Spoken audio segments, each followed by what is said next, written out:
After studying photography in Paris, Dungan enrolled in the first class ever offered in motion picture production and cinema photography at the University of Southern California. And there met an Indian, a wealthy Indian, who was going back to India, and his family was building a studio for him, and he wanted a friend and myself to help him in the construction of the studio and to make Indian pictures. He stayed for 25 years. Dungan introduced the production of color movies in India, turning out 17 full-length motion pictures, also a dozen documentaries for the Indian government. He laughingly recalls being panned by the critics when he introduced Western world touching and caressing in one of his movies. See, over there, the actors were not permitted to touch one another.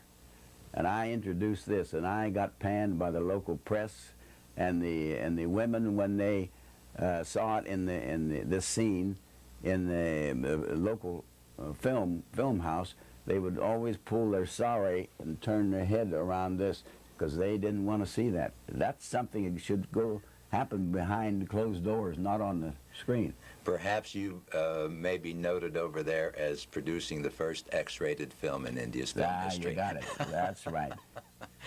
His outstanding Hollywood screen credits came as production supervisor for outdoor and animal sequences on Tarzan Goes to India, The Big Hunt, and Harry Black and the Tiger, assignments that placed Dungan in some dangerous situations. I've had some very close calls with rhinos coming within about 10 feet of me, and I was determined to get a close-up of the rhino. I had a man behind me filming me, and I said, if that rhino charges, for God's sakes, don't run away from the camera. Keep on grinding. See? But you have to take those chances, otherwise you can't get a good picture.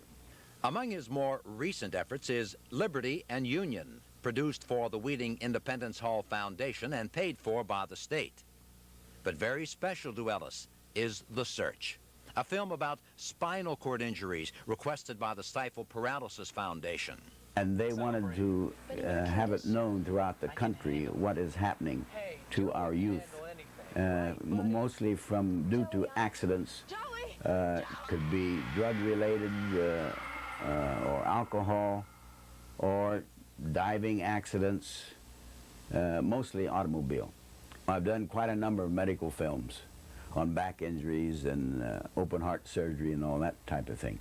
But this is very close to home, and it has to do with the youth more than anything else. Despite his advancing years, Ellis Dungan is one senior citizen who looks forward to every day on the job. I don't have to push myself at all. I find making films to be very creative, very exciting. There are no two pictures alike, and each one is a challenge. And you'll do it as long as you're able. And I will do it as long as I'm able, and I'll probably go with a camera in my hand. And saying, keep that camera grinding.